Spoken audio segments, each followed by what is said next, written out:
नज़ीर, जब ट्रंप ने प्रपोजल पेश किया तो उसको दुनिया भर के मीडिया ने एक अमन मुआहदे के तौर पर चलाया। जैसे पाकिस्तान की मीडिया ने भी उसको एक अमन मुआहदे के तौर पर चलाया कि अमन मुआहदा जब वो पेश किया गया है, और दुनिया के तमाम गवर्नमेंट्स ने, यूरोप ने, मिडिल ईस्ट ने, बाकी तमाम गवर्नमेंट्स ने जब इसको वेलकम किया कि बड़ा अच्छा पीस प्लान जो है वो दिया गया है ट्रंप की जानिब से। लेकिन क्या ये वाकईतन एक पीस प्लान था? ये कोई अमन मुआहदा ही था? नहीं, असल में ये एक ऐसा मुआहदा था कि जो अमन की तरफ जाने वाली जो रास्ते हैं उनको रोकने वाला ये मुआहदा था, यमन से मजीद दूर करने वाला और रीजन को मजीद जंगों की तरफ धकेलने वाला ये मुआहदा था। तो खबर यह है कि मसला फ़लस्तीन हल नहीं होने जा रहा, बल्कि अनफॉर्चुनेटली ये मजीद खराब होने जा रहा है। और मिडिल ईस्ट की बदकिस्मती ये है कि इसके हालात और ज्यादा बद से बदतरीन होने जा रहे हैं, और अमेरिकन बिहेवियर की वजह से और इजरायली एरोगेंस की वजह से, चूंकि वो इस मसले का जो कोर इशू है उसको एड्रेस करने के लिए तैयार नहीं है। और देखिए, फलस्तीन में इतने लोग मारे जा चुके हैं पिछले 2 सालों में कि कई सदियों में फलस्तीन में इतने लोग नहीं मारे गए। यानी थ्रू आउट द सेंचुरीज बहुत सारे वाकयात हुए हैं, बड़ी ब्रुटैलिटीज हुए हैं, बड़े मजालिम हुए हैं, लेकिन इतने ज्यादा लोगों को मार देना ये फलस्तीन की तारीख में नहीं हुआ है। पिछली कई सदियों के अंदर इसकी कोई मिसाल नहीं मिलती है। तो इतने ज्यादा लोग जब मारे जा चुके हैं और उसके नतीजे में भी मसला हल नहीं हुआ, किसी को रहम नहीं आया और अमन की तरफ नहीं जा रहे, बल्कि जब उसको मजीद खराब करने जा रहे हैं। अब आप जरा देखिए कि अगले 36 घंटे क्या खौफनाक होने जा रहे हैं। ट्रंप ने टाइम दिया जी एतवार की शाम 6 बजे तक जब मुझे हमास बताए, और अगर वो इसको ना करेगी तो फिर उसने कहा कि all hell will break out. ये पहले भी उसने अल्फाज इस्तेमाल किए उस गजा के पर जहां पर जेनोसाइड एस्टैब्लिश हो चुकी है, उस पर फिर वो कह रहा है कि हेल जो है वो ब्रेक आउट जो वो कर दिया जाए। और बहुत ही उसने एक हॉरिफिक लैंग्वेज जब इस्तेमाल किया है कि इनके साथ ये करेंगे, निस्तो नबूद कर देंगे। बहुत डेंजरस अल्फाज जब उसने इस्तेमाल किए हैं। तो आप जरा अंदाजा करें कि 100 साल पुराना ये मसला है। रिसेंट हिस्ट्री में तो ये 100 साल पुराना मसला है। बाल्फोर डिक्लेरेशन 1917 से ये शुरू हो रहा है। तो इस दुनिया के संजीदा तरीन मसले को वो किस अंदाज में हल कर रहा है? ये क्या कोई पीस प्रोसेस है? ये क्या कोई पीस प्रोसेस है? यानी आप विक्टिम्स को आप इस तरह से ट्रीट करते हैं कि शाम 6 बजे तक मुझे बताओ। यानी ये क्या ट्रंप कोई फ्लैट जो है वो बेच रहा है या अपनी गाड़ी बेच रहा है कि आगे से पूछ रहा है 6 बजे तक मुझे बता दो कि तुमने खरीदनी है या नहीं खरीदनी? दुनिया के संजीदा तरीन मसले को जो पूरी दुनिया इसमें इस वक्त आप देखेंगे इन्वॉल्व हो चुकी है, इसको ये हल कैसे कर रहा है? ये पीस प्रोसेस हो रहा है कि शाम 6 बजे तक जब मुझे बता दो। और आप देखें वो बिहेव कैसे कर रहा है जैसे वो दुनिया का बादशाह है और सारी दुनिया उसके इशारों के पर नाच रही है और सारी दुनिया में वो बताएगा कि किसने क्या करना है। तो ये जो डिक्टेशन है, ये जो बिहेवियर है दुनिया को इस तरह से बादशाह की तरह जब वो चलाने का, यही सबसे बड़ा वो गड़बड़ है, यही वो सबसे बड़ा मसला है, यही वो बिहेवियर है जिसकी वजह से जिसमें भी अमेरिका एज आ सालिस गया है वो मसला कभी हल नहीं हुआ। और फिर उसने कहा है कि गजा सिटी से जब फलस्तीनी निकल जाए, आप जरा अंदाजा करें कि सऊदी अरेबिया जो है वो यूक्रेन और रशिया के दरमियान मुज़ाकरात करवा रहा था। तो अगर सऊदी अरेबिया ये कहे कि यूक्रेनी फौजें जो हैं वो दारुल हुकूमत छोड़कर जब यहां से निकल जाएं और सरेंडर कर दें तो कैसा लगेगा? अगर कतर ये कहे कि फलस्तीनी जब गजा सिटी को छोड़ दें तो कैसा लगेगा? यानी जैसे कतर मीडिएटर है तो वैसे ही अमेरिका अपने आप को एज अ मीडिएटर कहता है। तो अचानक से वो इजराइल के साथ एक पार्टी भी बन जाता है कि फलस्तीनी यहां से निकल जाएं, फिर अचानक से वो सालिस भी बन जाता है। ये वही ट्रंप है जिसने कहा था तेहरान को लीव करें, फिर अचानक से ये थर्ड पार्टी भी बन गया। तो अमेरिका जो है ना वो अपने इस बिहेवियर की वजह से, और ये देखिए ये प्लान इसलिए लाया ही नहीं गया कि इसको कोई हल करने के लिए था। नेतन्याहू को अच्छे तरीके से पता है, उसने वो चीजें शामिल करवाई हैं कि इसको एक्सेप्ट ही ना किया जा सके। तो अभी जब हमास से ये खबरें आ रही थी कि उनको कुछ एतराजात हैं और वो इसमें कुछ अमेंडमेंट्स चाहते हैं कि हमें टाइम फ्रेम दिया जाए कि अमेरिकी जो इजरायली फौज है वो कब निकलेगी, फलस्तीनी रियासत की कोई टाइम फ्रेम दिया जाए, और ये जो बोर्ड है इस पर जो ज़ायनिस्ट बिजनेसमैन बैठे हुए हैं इस पर हमें कुछ एतराजात हैं। तो उससे पहले ये ट्रंप ने ये इस तरह के बयान दे दिए हैं कि एक मैसेज दे दिया कि कोई अमेंडमेंट्स हमास की नहीं मानी जाएंगी, या वो हाँ करे इसी पर या फिर वो ना करे, और ना करेगी तो उसके साथ हम ये करेंगे और गजा सिटी से फलस्तीनी निकल जाए। और भाई वो तो ऑलरेडी जो है वो निकल चुके हैं। यानी आप देखें ये इजराइल के उस सारे एग्रेशन को कैसे जस्टिफाई कर रहा है। इजराइल भी कह रहा है गजा सिटी को लीव करो और ये भी कह रहा है गजा सिटी को जब लीव करो। बहुत ही डेंजरस बात है और अरबों के लिए और मिडिल ईस्ट के लिए कोई अच्छी खबर ये नहीं है। और अरब भी कुछ कर नहीं सकते, उनके हाथ में भी कुछ है नहीं, ठीक है ना, क्योंकि उन्होंने वक्त से पहले तैयारी नहीं की। अब उनकी को आर्मीज है, कतर आगे से पटाखा नहीं चला सका, वो अमेरिका को जो है वो क्या जवाब देगा और क्या वो सामने खड़ा होगा। तो इन्होंने कोई तैयारी नहीं की है। तो मिडिल ईस्ट जो है ना बिल्कुल इनके हाथ से निकलने जा रहा है, सबके हाथ से निकलने जा रहा है। ज़ाहिर है ये अमेरिका के भी इंटरेस्ट में नहीं है इस तरह से मिडिल ईस्ट को जंगों की तरफ धकेलना, ये अमेरिकन इंटरेस्ट में भी नहीं है। लेकिन छोड़े इस बात को किसके इंटरेस्ट में क्या है। अब तो ये है कि ये जो बिहेवियर है इसके अंदर बहुत बड़ी जंगें छिड़ने जा रही हैं। और उधर ईरान के अंदर रशियन जो कार्गो प्लेन्स हैं वो लैंड कर रहे हैं, असलहा बरदार जो जहाज हैं वो वहां पर लैंड कर रहे हैं। और अफ्रीकन जो कंट्रीज हैं उन्होंने कुछ ज्वाइंट फोर्सेस बनाई हैं जो अमेरिकन वेस्टर्न प्रॉक्सीज को लड़ने के लिए ज्वाइंट फोर्सेज उन्होंने वहां पर बनाई हैं। और वेनेजुएला के हवाले से खबर यह है कि वहां पर ट्रंप ने एक मेमोरेंडम साइन कर दिया है वहां पर हमला करने के लिए, ऑफिशियली जो है ना एक सिग्नेचर ये हुआ है। तो ये तमाम सूरत हाल आपके सामने रखूंगा। सबसे पहले ट्रंप की जो हेडलाइंस है जरा सुनते जाइए और देखिए कि दुनिया का सबसे बड़ा मसला, दुनिया का सबसे पेनफुल मसला जिसमें सबसे ज्यादा बच्चे मारे गए हैं, उस मसले को कैसे हल किया जा रहा है। ट्रंप की जरा लैंग्वेज देखिए। Trump says Hamas must agree to cease fire by Sunday evening, all hell will break out. ये ट्रंप पहले भी बहुत बार कह चुका है। और ये जो इजरायली फौज जो गजा सिटी में दाखिल हुई है, जिसको अब ये 3 हफ्ते से ज्यादा का टाइम हो गया है, ये कहकर वहां पर दाखिल हुए थे कि हमास को हम निस्तो नबूद कर देंगे। तो 3 हफ्तों के बाद इनके अपने फौजी जो वहां से हेलीकॉप्टर्स में ये वापस आ रहे हैं, 2 टांगों पर भी वापस नहीं आ रहे हैं। तो ये पहले कई बार ये अल्फाज इस्तेमाल कर चुका है, ऑल हेल जो ब्रेकआउट। क्या करना है मजीद? मतलब अभी तक इतनी बेदर्दी से फलस्तीनियों को मारकर अभी तक इन सबका जब जी नहीं भरा है, अभी उसी गजा को ये कह रहे हैं कि all hell will break out.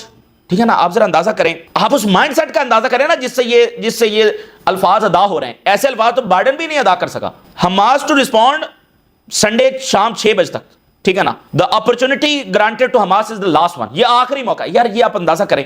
मैं दुनिया के सबसे बड़े मसले को वो हल कैसे कर रहा है, मुझे शाम 6 बजे तक मुझे बताएं।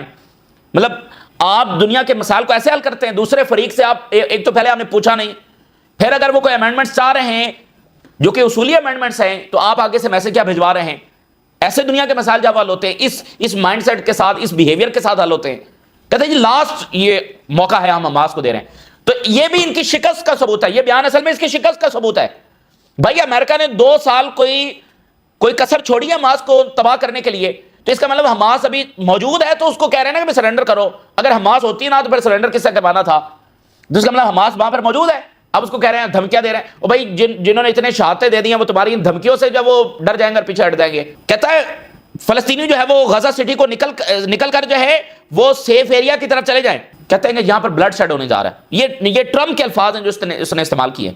बहुत ही खौफनाक लैंग्वेज जो है इस्तेमाल की है, बहुत ही पेन के अंदर है फलस्तीनी जो है उनके लिए इस तरह के अल्फाज इस्तेमाल करना। उसने बकायदा ये अल्फाज इस्तेमाल किए कि यहां पर ये होने जा रहा है। और ये गजा सिटी से निकलकर सेफ एरियाज में, कौन से सेफ एरियाज? तो ये मैं आपको बता दूं, ये मिडिल ईस्ट में जो कुछ हो रहा है ना, इसका नतीजा कोई ये नहीं निकलेगा कि मिडिल ईस्ट में दूध और शहद की नहरें जब बहना शुरू हो जाएंगी। बहुत ही इसका बुरा नतीजा निकलेगा। और ये जो कौम कर रही है ना, उसको दुनिया के निजाम तो उसका हिसाब किताब नहीं कर पा रहे, तो जो ऊपर वाला निजाम है ना वो इसका हिसाब किताब करेगा। इनका हिसाब किताब वहीं से होना है। और भाई ये सेंचुरीज का कोड़ा है जो इनको पढ़ना है, और ये फिर सेंचुरीज इनको पता चल जाएगा। माजी में भी इनको तो बहुत सबक सीखने चाहिए थे लेकिन इन्होंने नहीं सीखे। ट्रंप कह रहा है कि रिमेनिंग हमास एलिमेंट्स जो हैं वो सारे वहां पर मारे जाएंगे और वो सरेंडर कर दें। अब ये अल्फाज बकायदा सरेंडर करें, ये अल्फाज इस्तेमाल किए जा रहे हैं। कहता है हमास जो है वो कई सालों से मिडिल ईस्ट के लिए बड़ा खतरा है। Innocent Palestinian must leave the Gaza city for safer areas. Hamas will face hell like no one has seen if it rejects the deal. Hamas के साथ हम वो करेंगे, यानी हमास क्या फलस्तीनी है, फलस्तीनियों के साथ हम वो करेंगे जो आज तक किसी ने देखा नहीं है। ये पीस हो रहा है, ये इस माइंडसेट के साथ जब पीस होता है। मैंने बताया ना कि ये यूक्रेन और रशिया में, यानी कि टर्की में अगर मुज़ाकरात हो रहे हैं तो टर्की ये कहना शुरू कर दे कि अगर यूक्रेन जब वो ये राजी ना हुआ तो ये होगा यूक्रेन के साथ। मतलब इसकी कोई सेंस बनती है? We give Hamas a final chance to leave and accept the peace plan. Final chance है जी। कहता है बड़ा ग्रेट एंड पावरफुल और रिच जो मिडिल ईस्ट के कंट्रीज हैं, और ये पहली बार यहां पर अमन होने जा रहा है। और ये मैं कह रहा हूं 3000 साल में पहली बार यहां पर अमन होने जा रहा है। ये जो बंदा है ना, इसके बारे में डॉक्टर्स भी रिपोर्ट दे चुके हैं। इसका जो फॉर्मर नेशनल सिक्योरिटी एडवाइजर है वो भी ये कह चुका है, और वो रिपोर्ट भी हमने आपके सामने रखी थी। उसने कहा था कि ये बंदा जब दुनिया में बड़े बड़े क्राइसिस लेकर आएगा और ये दुनिया में इसकी वजह से बड़ी जंगें छिड़ेंगी। ये वो जॉन बोल्टन जो है, जो खुद बहुत बड़ा वॉर मॉन्गर है, वो ये बात कर चुका है और डॉक्टर्स ने इसके बारे में रिपोर्ट दी हुई है। अब देखना कि वो बिब्लिकल वर्ड जब इस्तेमाल करता है। जी 3000 साल बाद मिडिल ईस्ट में अमन होने जा रहा है और वो मैं करवा रहा हूं। ये अपने आप को, एक रिपोर्ट आई थी कि अपने आप को वो मसीहा भी समझता है। तो इसकी आप डिक्शनरी भी चेक करें जो इस्तेमाल करता है। गोल्डन एज से गुजर रहा है, अमेरिका गोल्डन एज से गुजर रहा है, 3000 साल फलाना, तो वो सारी चीजें। Peace will come to middle east one way और आइदर वे, ये सारा कुछ पीस के लिए हो रहा है। तो ये जनाब अली अरब जो है और OIC के मेंबर्स उन्होंने जाकर मुलाकात की। उसके नतीजे में फलस्तीनियों के ऊपर एक और ट्रैप जो है वो आया। या तो अब ये माले खोल कर कहें कि ये ट्रंप साहब गलत बात कर रहे हैं जैसे पाकिस्तान ने कहा, तो ये भी कह दें। तो फलस्तीनियों के लिए तो ये एक मजीद ट्रैप लेकर आए हैं उल्टा।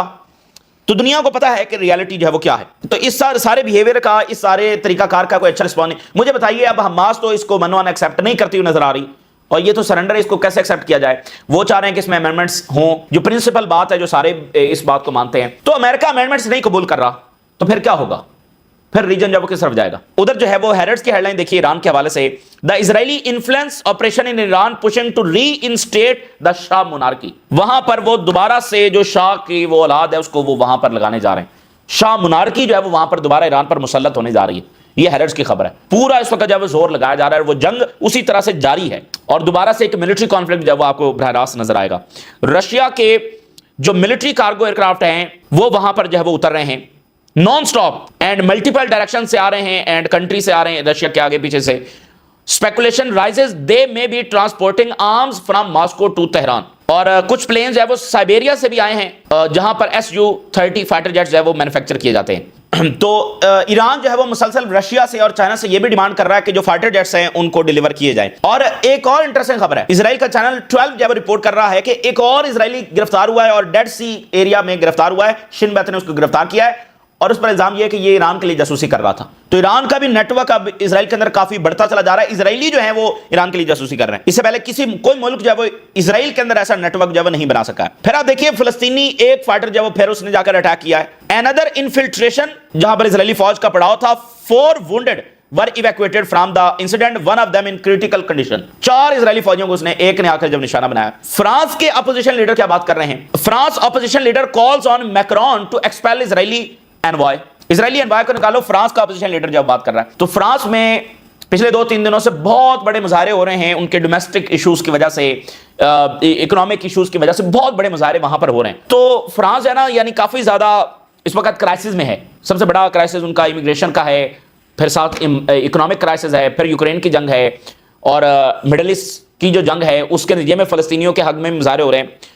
تو یہ فرانس اور جرمنی جو ہے نا یہ کافی زیادہ ٹربل میں، اور برطانیہ، تینوں بڑی طاقتیں، تینوں اس وقت ٹربل میں۔ اسی درمیان خبر یہ ہے کہ جو گلوبل فلاٹیلا کے ایکٹیوسٹ تھے انہوں نے ہنگر سٹرائک جو ہے وہ وہاں پر شروع کر دی ہے، بھوک ہڑتال انہوں نے اسرائیلی جیلوں میں شروع کر دی ہے۔ اور ٹرکی کی جو بوٹس ہیں sail for Palestine in solidarity of flotilla, تو وہ سمندر میں پروٹیسٹ کر رہے ہیں کافی زیادہ، بلیک سی سے یہ ادھر آئیں گے میڈیٹرینین سی میں، کافی زیادہ بوٹس جو ہیں وہ سولیڈیرٹی کے لیے۔ افریقہ کے اندر جو ایک گریٹ گیم ہے وہ جاری ہے، اس میں مالی، برکینا فاسو اور نائجر، یہ 3 بڑے امپورٹنٹ کنٹریز ہیں، اور ابھی بھی یعنی کہ انہوں نے جو ویسٹرن پاورز ہیں ان کو یہاں سے نکالا ہے، تو انہوں نے ایک جوائنٹ فورس بنائی ہے تینوں ملکوں نے، اور یہ تینوں ایران کے قریب ہیں، رشیا کے اور چائنا کے، اور ان کو پچھلے دن ٹرمپ نے دھمکی بھی لگائی تھی۔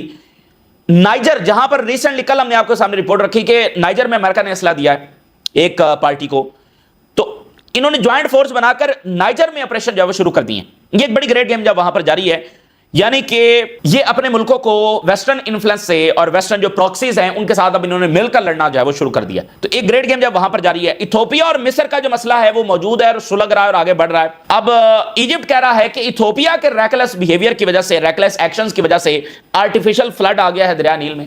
اب وہ آیا ہے ان کی وجہ سے یا نہیں آیا ان کی وجہ سے آ گیا ہے، لیکن وہ الزام ایتھوپیا پر لگا رہے ہیں، تو وہ مسئلہ بڑھتا چلا جا رہا ہے۔ اور جو سوڈان کے 2 پارٹیز لڑ رہی ہیں، تو ایک پارٹی کے جو سربراہ ہیں، فوج کے سربراہ ہیں، جو وہ مصر دورہ کر رہے ہیں، تو یہ ایک مصر، ساتھ لیبیا ہے، نیچے سوڈان ہے، پھر نیچے صومالیہ ہے، پھر نیچے ایتھوپیا ہے، یہ سارا جو ہے نا ڈسٹیبلائز ہے۔ اب آپ ذرا دیکھیے کہ نیٹو جو ہے وہ کیا کر رہا ہے۔ نیٹو نے فن لینڈ جو ہے یعنی رشیا کے بالکل اوپر فن لینڈ جو ہے وہاں پر ہیڈ کوارٹر اوپن کیا ہے for the northern flank countries in Finland near the border with Russia. اب سے پہلے ٹویٹر نے یہی بیان دیا کہ فن لینڈ اور سویڈن جو ہے وہ نیوٹرل نہیں رہے ہیں، اور اب خبر یہ ہے کہ نیٹو جو ہے وہاں پر ہیڈ کوارٹرز اوپن کر رہا ہے۔ اس کیا ضرورت ہے؟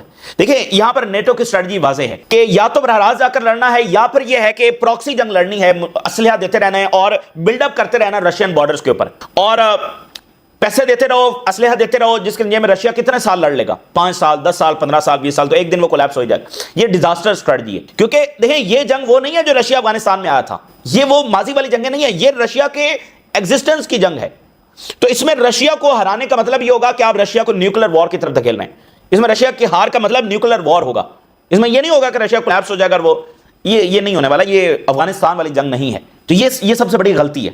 دیکھیں 40 سال رشیا نے ایک بات کنوے کی، رشیا کی بات نہیں مانی گئی، تو نیٹو جان بوجھ کر کیا ضرورت ہے ان کے بارڈرز پر یہ سارا کچھ کرنے کے لیے؟ صرف اس لیے کہ جنگ ہی چھڑے، رشیا کو پرووک کیا گیا، یوکرین میں اس کو لایا گیا، اور وہ چاہتے تھے کہ اس کا نتیجہ وہی نکلے جو افغانستان میں یہ سوویت یونین کولیپس ہو گیا تھا۔ لیکن یہاں پر ایسا نہیں ہونے والا، تب معاملات کچھ اور تھے، اور یہ وہ جنگ بھی نہیں ہے کہ اس میں رشیا ہار کر یوکرین سے پیچھے نکل جائے گا، یہ ایسا ہونے والا نہیں ہے۔ تو یا تو نیٹو براہ راست جا رہا ہے، یا پھر اس کی اسٹریٹجی یہ ہے کہ وہ بلڈ اپ بھی ساتھ ساتھ کرتا رہے, کنٹین کرے رشیا کو, اور جو ہے وہ ساتھ فنڈنگ کرتا رہے. کیونکہ دیکھیں یوکرینین فوجیں جو ہے وہ کئی سال تک لڑ سکتی ہیں گوریلا وارفیئر, منظم انداز میں نہیں, لیکن گوریلا وارفیئر تو وہ 20 سال بھی لڑ سکتی ہیں. تو یہ اسٹریٹجی ان دونوں میں سے ایک جو ہے وہ ان کی نظر آ رہی ہے, لیکن یہ دونوں اسٹریٹجی اچھی نہیں ہے. اس جنگ کو بڑھانا خود یورپ کا برکس نکل رہا, لیکن میرا خیال ہے کہ وہ فیصلہ کر چکے ہیں کہ وہ رشیا کی برتری قبول نہیں کریں گے. حالانکہ اس میں رشیا کی کوئی ایسی برتری بھی نہیں ہے, ایک ان کا اصولی موقف ہے 40 سال سے ہے اور وہ ان کو منت ترلے کرتے رہے, لیکن انہوں نے بات نہیں مانی. تو اب یہ پیوٹن کی اسٹیٹمنٹ دیکھیے, پیوٹن آن یورپ's ڈکلائن, یورپ جب ڈکلائن کی طرف جا رہا ہے. کرائسس از ڈیپر ان جرمنی, جرمنی کا کرائسس بہت بڑا ہے, اور فرانس جو ہے وہ ڈیٹ میں پھنستا چلا جا رہا ہے. Real collapse in Europe, loss of identity, اصل جو کولیپس ہے وہ یورپ کی آئیڈینٹی کا ہے. جو یہ انکنٹرولڈ مائگریشن ہو رہی ہے یہ یورپ کو اندر سے کھا رہی ہے, پیوٹن کہہ رہا ہے. And if there is no value based foundation, اگر ان کی یہ ویلیوز کی جو فاؤنڈیشن ہے وہی ہل جائیں, دین یورپ وی آل لوڈ ول ڈس اپیئر. اور پھر انہوں نے دوسری بڑی انپورٹنٹ بات کی, انہوں نے کہا کہ جو امریکہ اور اس کے اتحادیوں کی پاور ہے, جو طاقت ہے, وہ پچھلی صدی کے اختتام تک اپنی پیک پر پہنچ چکی تھی. تو اب وہ اس صدی کے شروع سے ڈکلائن کی طرف آ رہے ہیں, اور اب وہ بالکل مزید ڈکلائن میں جا چکے ہیں. تو انہوں نے کافی زیادہ دنیا کو کنٹرول کیا.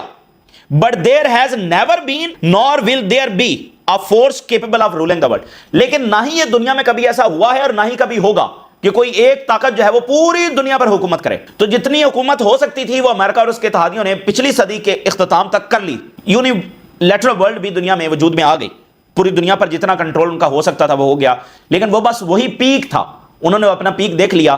تو یہ نہیں ہو سکتا کہ پوری دنیا پر کوئی طاقت جب حکومت کرے, نہ کبھی ماضی میں ایسا ہوا ہے, نہ ان ہیومن ہسٹری میں, اور نہ ہی کبھی ہو سکتا ہے. اور اب تو بالکل ان کا نہیں ہوگا, کیونکہ بہت ساری طاقتیں جب ایمرج کر گئی ہیں. Dictating everyone how to act, how to live, even how to breathe. یہ بیہیویئر کے سب کو بتانا کہ تم نے کیا کرنا ہے, تم نے کیسے رہنا ہے, اور ایون تم نے سانس کیسے لینی ہے, اس حد تک کنٹرول رکھنا, یہ نہیں چلنے والا. Such attempts have been made but every one of them has failed. ایسی کوششیں کی گئی ہیں لیکن ہر ایک کوشش جو ہے وہ فیل ہوئی.